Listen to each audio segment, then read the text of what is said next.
Je suis en mesure dès aujourd'hui de pouvoir vous communiquer que l'implication de notre force aérienne dans le cadre des missions de frappe réglementaires dûment ordonnées par le commandement supranational de l'opération Message d'espoir dans la zone a d'ores et déjà participé à plus de 30 missions d'encadrement et d'observation essentiellement logistiques, opérations de soutien uniquement, cette partie de l'opération d'ailleurs portant le nom de code, je le rappelle, de « C'est pas moi monsieur, j'ai rien fait ». Néanmoins, ce n'est pas sans fierté que nous sommes dans l'obligation de vous annoncer la réussite par nos aides de chasse de 3 opérations militaires, enfin je veux dire des véritables attaques de destruction de sites.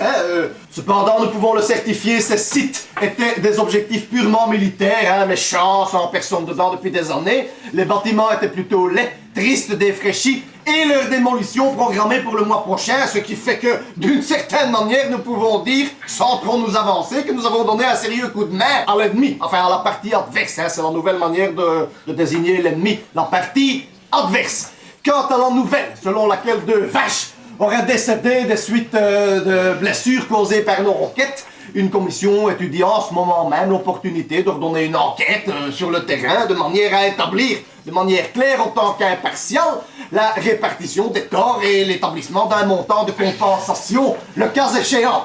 Nous nous excusons bien sûr déjà par avance auprès des populations locales s'il s'avérait que ces 2 vaches avaient été effectivement accidentées par nos aides de chasse. Évidemment, nous avons des pensées pour les familles et pour ceux qui restent, bien entendu. Voilà, dames et messieurs, ladies and gentlemen, c'est terminé pour aujourd'hui. Pas de questions. No questions, please.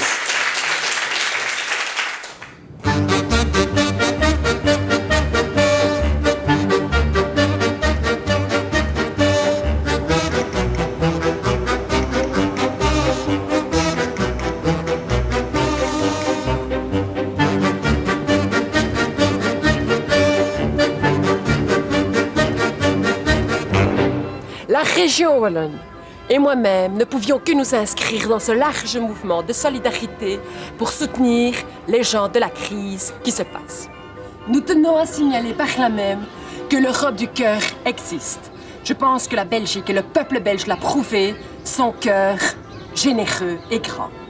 Par l'accord cadre qui nous régit, nous sommes prêts dès à présent à accueillir 17 réfugiés dans la mesure où ces gens le désirent réellement. Une enquête sera établie, bien sûr, à leur contact. Nous n'imposons aucun dictat. S'ils sont moins que 17, c'est bon aussi. Il ne doit pas y en avoir 17, peut 12 ou même 10. La région wallonne et moi-même avons pensé que le centre ADEPS de Namine était le plus disposé à recevoir ces 17 réfugiés, ou moins si nécessaire. Ceci n'est pas une obligation. Dans le respect des droits de l'homme, ces gens seront recueillis. Je suis heureuse, en passant, de signaler que 2 emplois ALE, 2 emplois, ont été créés grâce à cette crise. Bravo. D'autre part, cette crise est là aussi pour nous permettre de nous agiter un petit peu dans tous les sens, ce qui, en période électorale, ne fait tort à personne.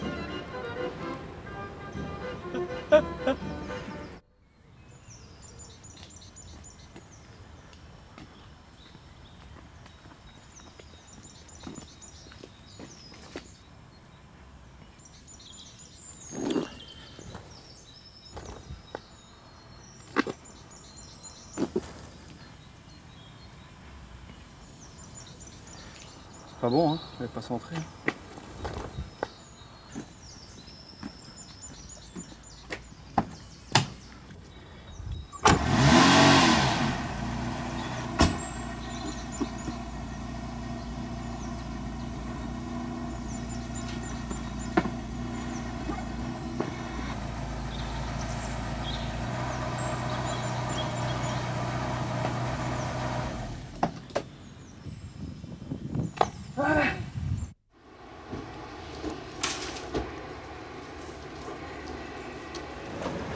C'est malheureux à dire, mais on se prépare à la guerre. On va chercher les éléments de première nécessité pour pas en manquer. Du chocolat, de l'huile, du sucre, des chips. Ça, j'aimerais pas manquer de chips en cas de guerre. Et alors, ce qui est bien, c'est qu'on donne un certain petit pourcentage pour des raisons humanitaires. On donne un peu aux Kosovars, un peu aux Serbes, parce que dans l'humanitaire, on fait pas. Il faut donner à l'un ce qu'on donne à l'autre. Ce qui est bien, en tout cas, c'est que finalement, tout le monde rentre gagnant. Doucement. Doucement. Oh, la vilaine tache, on va là. Voilà.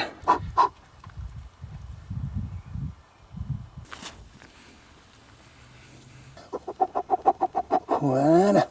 Voilà. Ouh là là.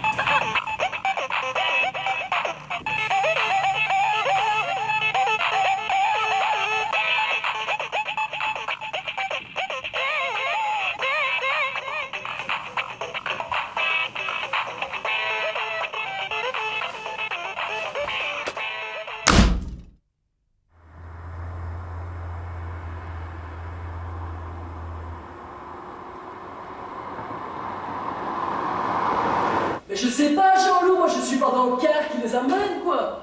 Je sais pas combien il y en aura. Ouais, tout de suite. Désolé, voilà, bienvenue au centre d'Anine. Bon, ici tout est prêt pour recevoir les gens. Chambre. Bon, douche presque individuelle, on s'est pas toujours tout arrangé parce que nous on a été prévenus au dernier moment, comme d'habitude, dans ce genre de choses. On a pris les choses en main avec toute la commune. Ce qui est surtout bien, c'est que l'atelier hip-hop pour jeunes est opérationnel, ça c'est prêt. Et puis bon, une minute. Oui, Jean-Loup? Oui, les boîtes de lait? Bah avec les boîtes de lait. Oui, et les petites capsules, c'est du Nescafé. Oui, avec le Nescafé. Et quoi? Je t'entends pas. Les brosses... Je t'entends pas! Ben les brosses à dents. Mais oui, tu les mets à côté, alors. Voilà. Oui, c'est ça, tout à l'heure. Désolé, on est un peu débordé, mais enfin, je sais pas, c'est chouette, quoi. Enfin, chouette, je veux dire, c'est dur, mais c'est bien de le faire. Ça me change de mon dernier boulot, j'étais sur Charleroi-Dans, c'est tout à fait autre chose. Évidemment, une crise comme ça, on sait jamais très bien combien de temps ça va durer. Je sais pas, hypothétiquement, je me base sur 3 mois. Supposons que ça dure 3 mois, ça nous fait 3 fois 4, 90. Je peux comptabiliser 94, plus les 8 jours Charleroi-Dans. Ça fait que j'ai mon total de 124. Et comme il me faut 360 pour avoir ma carte chômage, pourvu que l'atelier hip-hop soit pris en considération, ce qui est pas sûr, mais enfin j'ai un piston pour ça, pourvu que ça soit pris en considération, ce qui fait que j'ai mon paquet et j'ai mes 30 000 balles. Ce qui est quand même le principal dans cette histoire. Bon, évidemment, il faut que cette crise dure 3 mois. Si elle dure 6, bon ben là je suis de toute façon assuré. Si elle dure moins, bon ben là on verra quoi. Ça c'est un peu la vie d'artiste quoi. C'est un peu, tu sais, on sait jamais de quoi sera fait la veille et le jour quoi. Ça c'est un peu... Oui j'arrive, ok. Un coup de feu, désolé. Et alors, qui s'occupe des serviettes? Quoi, y a pas de serviettes? Oui, mais enfin, ces gens ont quand même le droit de s'essuyer la bouche, quoi.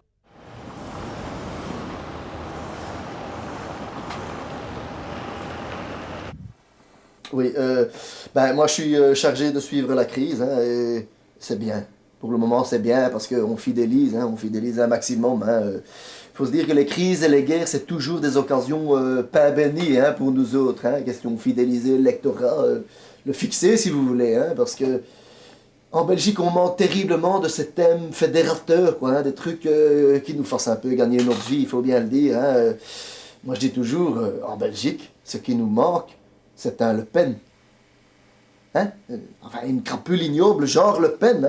D'ailleurs, quand il est venu l'autre jour à Bruxelles, quand on a découvert un pétard dans Stamagno, vous vous rappelez, eh ben, on a bien senti, nous les journalistes, tous les collègues et tout ça, ils étaient tous un peu énervés. Ça y est, on l'a nous aussi, on l'a. Il fallait entendre ça dans les rédactions, non, c'était sérieux. Mais bon, ça n'a été qu'un pétard mouillé, le pétard de Le Pen, il n'est pas resté assez longtemps. Non, mais ça nous manque, hein. Ça nous manque. Alors, bon, attention, est-ce que c'est un bien, est-ce que c'est un mal? Ça, je veux bien encore entamer la discussion, hein. Mais ce que je vois, c'est que nous avons beaucoup de mal ici à capter l'attention du lectorat sur la politique, beaucoup plus que nos confrères et nos consoeurs français, hein, attention. Hein. Et donc, une crise ou un conflit, pour le moment, il faut qu'on en profite, c'est sûr. On va pas commencer à cracher dans la soupe. Hein. Enfin, personnellement, je crois que ça ne durera pas. Hein. Pas vraiment de quoi redresser la barre, question électorat, quoi. On est à 12,6.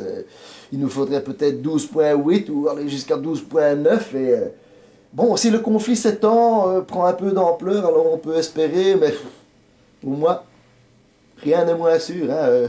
Allez, je vais dire croisons les doigts. Hein, sérieux. Mais à mon avis, ça va être un peu juste. Hein. Maintenant, une fois de plus, si c'est un bien ou si c'est un mal, on entre dans une autre discussion, hein, c'est tout autre chose. Et moi, je veux bien en discuter, hein, mais enfin, je crois pas qu'on est là pour ça, hein, c'est pas ça le... Non, on récupère pas de temps.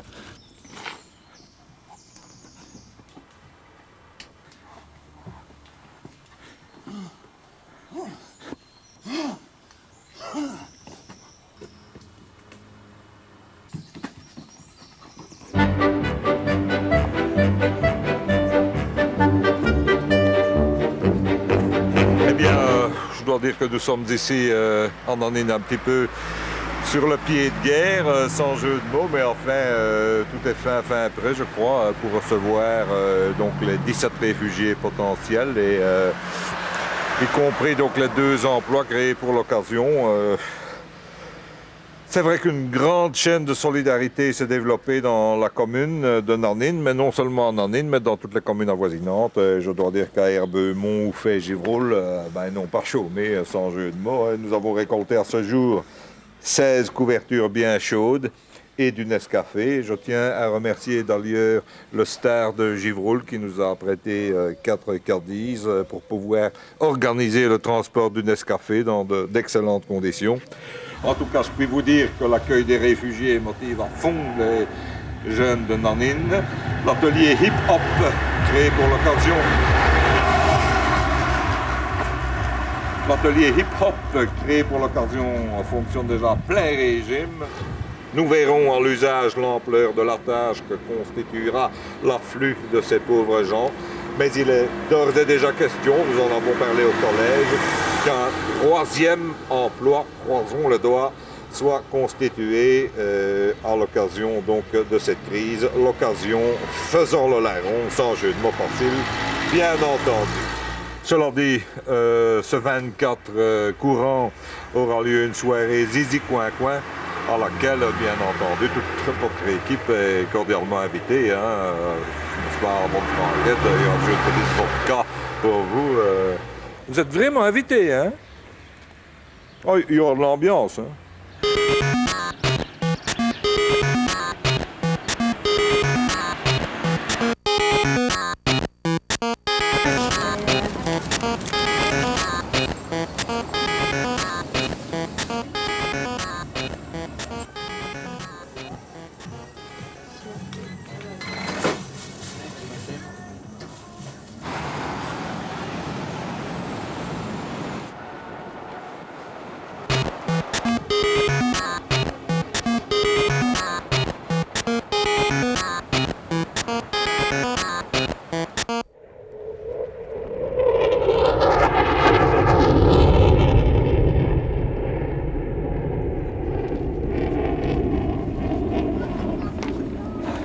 Lieutenant Roger Pulings, Force aérienne belge. Voilà, vous avez devant vous l'homme qui a donc appuyé sur le bouton pour lâcher de vraies bombes, de vraies roquettes, quoi. Un peu ému, excusez-moi. Et bon, ça fait 45 ans que les forces aériennes belges n'avaient plus lâché de vraies bombes, et je dois avouer que c'est un honneur qui rejaillit sur toute l'escadrille, hein, du plus petit mécanicien au plus grand aviateur, au commandant, à l'officier, enfin donc vraiment c'est un truc qu'on a dû fêter. Pour vous donner une comparaison par exemple, imaginez-vous que vous vous retenez pendant 45 ans, hein, et puis qu'à un certain moment vous pouvez enfin lâcher la purée. C'est évidemment exceptionnel, c'est une jouissance, c'est un état d'esprit. Et donc on a fêté ça entre amis ici en Metz, on a fait une petite fête, quoi. On a bien bu d'ailleurs. Quoi? Oui, quoi? Ils vont passer à la télé. Ouais. Comment ça, qui a vomi dans le dortoir? Bien sûr, nous sommes des militaires, hein, mais enfin, on est habitués à ça, on a de longs entraînements fastidieux, mais quand ça arrive, et quand c'est des vrais, c'est déjà en bredouille, hein. Des vrais pauvres.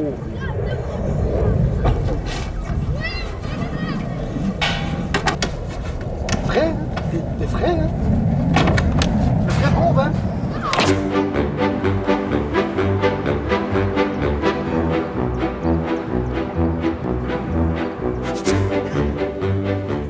Oui, Jean-Marie, c'est moi. Ça pète? Ça pète fort. Oui. Ça pète où? Jean-Marie, ça pète. Ah oui, je n'entends plus. Ça pète. Écoute, ici ça pète, ça pète, ça pète, ça pète. Mais ici ça pète, oui. Oui, mais qui pète? Ah oui.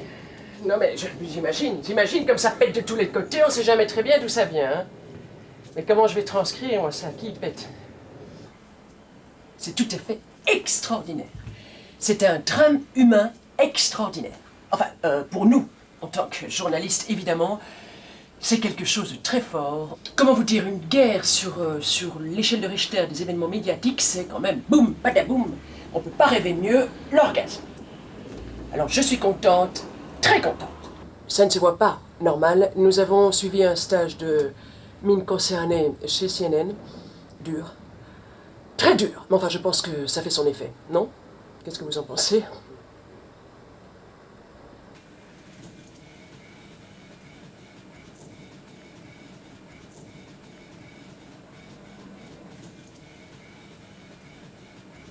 Le seul bémol, c'est que nous avons reçu des consignes très strictes qui nous demandent de ne plus annoncer les naissances dans les jardins zoologiques. Ces naissances demandaient évidemment un petit sourire dit de proximité qui n'est pas de mise, bien entendu, en temps de crise. Néanmoins, je suis en mesure de vous annoncer une petite naissance dans le jardin zoologique de Berlin, une petite girafe, Magali.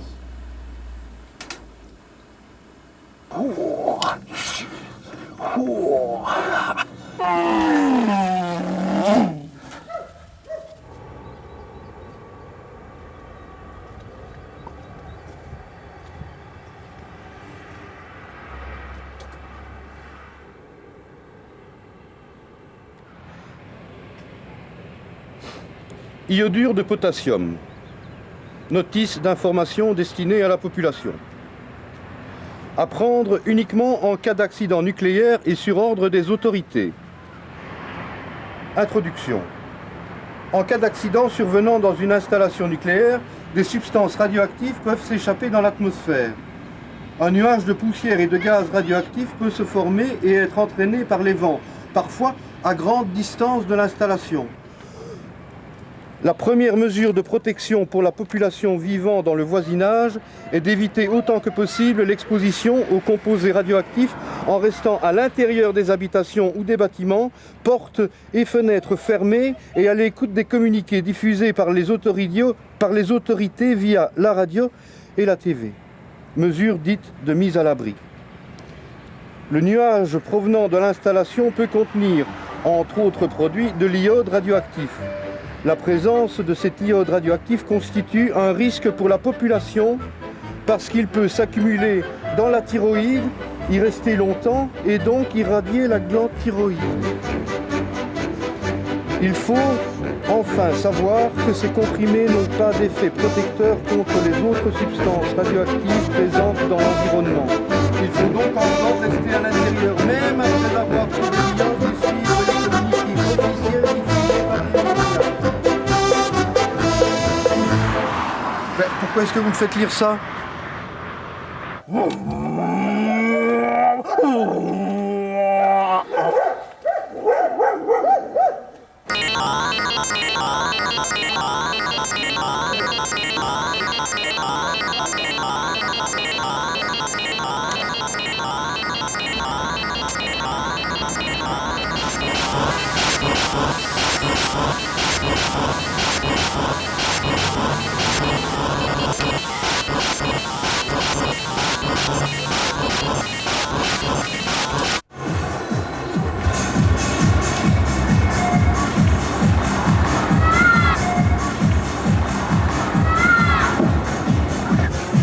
C'est tout à fait ignoble. C'est tout à fait ignoble. Parce qu'un président des États-Unis se fait faire une pipe par un boudin, excusez-moi l'expression. Des populations innocentes se font massacrer, reçoivent des bombes sur la gueule, mais il n'y a pas de mot pour exprimer ça, c'est immonde, c'est ignoble. Mais évidemment, c'est ça. Évidemment, c'est ça. C'est pas autre chose. Qu'est-ce que vous croyez? Personne ne dit jamais ça. Personne ne le dira jamais. Oui, sauf, évidemment, dans le cadre d'une émission comique, hein? Pour rire. Mais c'est pas drôle, c'est ça. C'est la réalité. Venez voir ma pièce. Là, j'explique tout. Génocide machine. La location est ouverte à partir du 15 juin.